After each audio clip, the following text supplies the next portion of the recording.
Unraveling the Meaning of Boil It Up.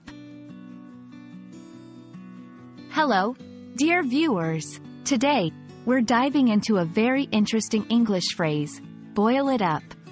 Whether you're a beginner or advanced learner, understanding such phrases is key to sounding like a native speaker. So, let's warm up our learning and get right into the essence of this expression.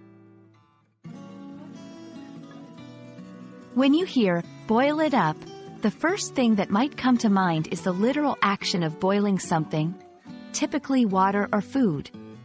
It's a phrasal verb where boil means to heat a liquid until it reaches the temperature where it starts to bubble and turn into vapor. The word up is often added to indicate that this process has been completed or to emphasize the action. For example, could you boil up some water for tea? I'm going to boil up some pasta for dinner. Interestingly, boil it up can also be used figuratively.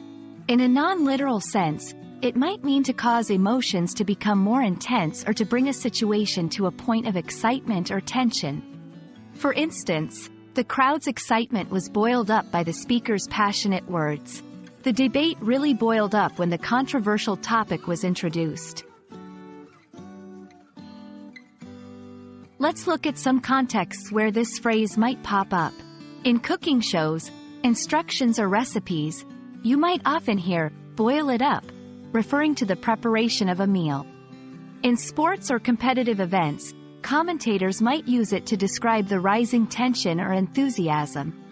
In everyday conversation, it's less common, but can still be used for a bit of dramatic flair.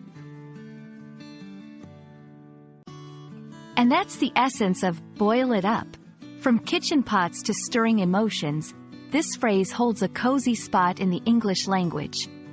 We hope this video has turned up the heat on your English skills and added some flavor to your vocabulary.